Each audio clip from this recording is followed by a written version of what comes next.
I did not travel around this state over the last year and see a white South Carolina or a black South Carolina. I saw South Carolina.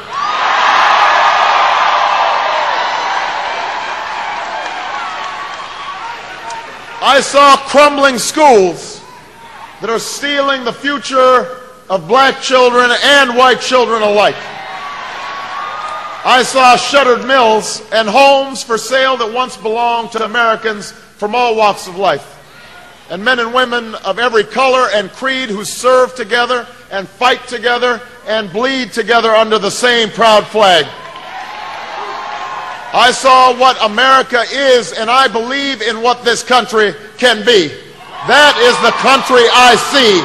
That is the country you see. But now it is up to us to help the entire nation embrace this vision.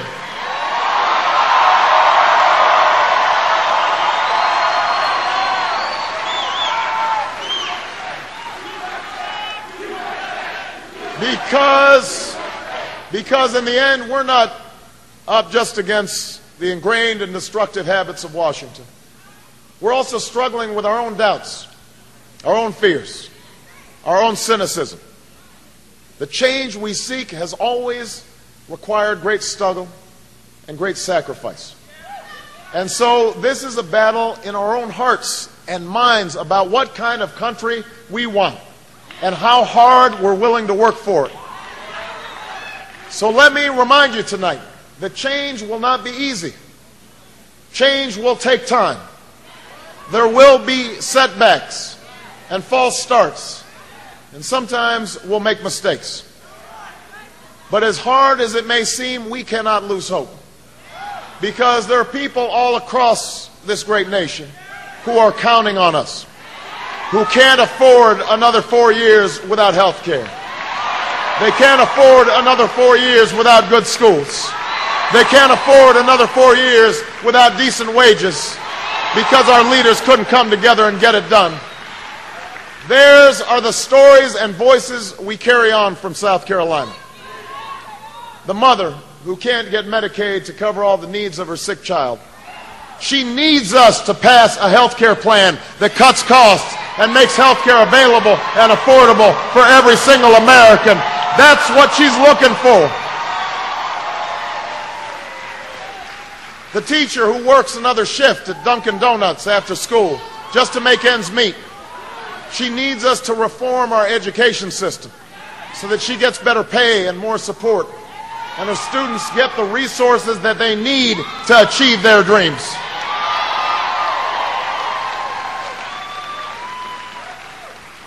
The Maytag worker who's now competing with his own teenager for a $7 an hour job at the local Walmart because the factory he gave his life to shut its doors.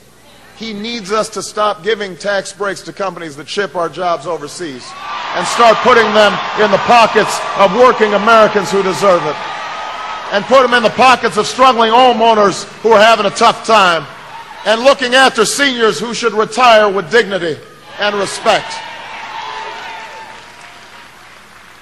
That woman who told me that she hasn't been able to breathe since the day her nephew left for Iraq. Or the soldier who doesn't know his child because he's on his third or fourth or even fifth tour of duty. They need us to come together and put an end to a war that should have never been authorized and should have never been waged.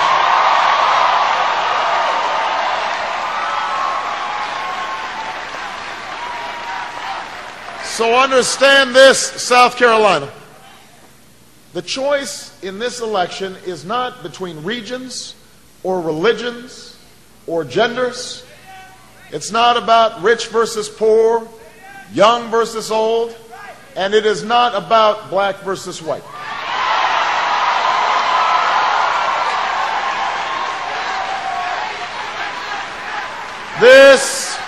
This election is about the past versus the future.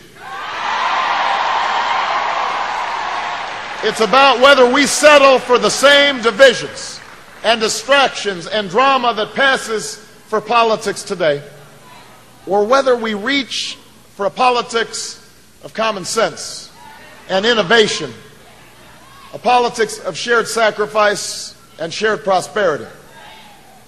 There are those who will continue to tell us that we can't do this, that we can't have what we're looking for, that we can't have what we want, that we're peddling false hopes. But here's what I know. I know that when people say we can't overcome all the big money and influence in Washington, I think of that elderly woman who sent me a contribution the other day, an envelope that had a money order for $3.01, along with a verse of scripture tucked inside the envelope. So don't tell us change isn't possible. That woman knows change is possible.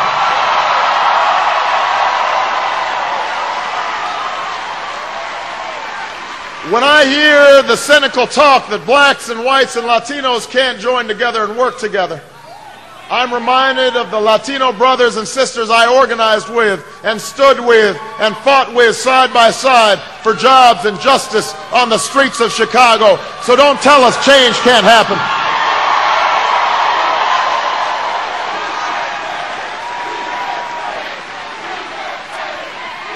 When I hear that we'll never overcome the racial divide in our politics, I think about that Republican woman who used to work for Strom Thurmond, who's now devoted to educating inner city children, and who went out into the streets of South Carolina and knocked on doors for this campaign. Don't tell me we can't change.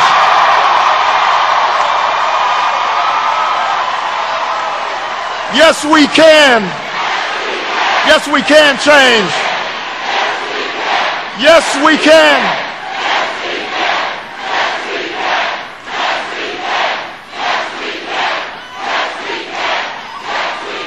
Yes, we can heal this nation. Yes, we can seize our future. And as we leave this great state with a new wind in our backs, and we take this journey across this great country, a country we love, with the message we've carried from the plains of Iowa to the hills of New Hampshire, from the Nevada desert to the South Carolina coast, the same message we had when we were up and when we were down, that out of many we are one, that while we breathe we will hope, and where we are met with cynicism and doubt and fear and those who tell us that we can't, we will respond with that timeless creed that sums up the spirit of the American people in 3 simple words: yes, we can. Thank you, South Carolina. I love you.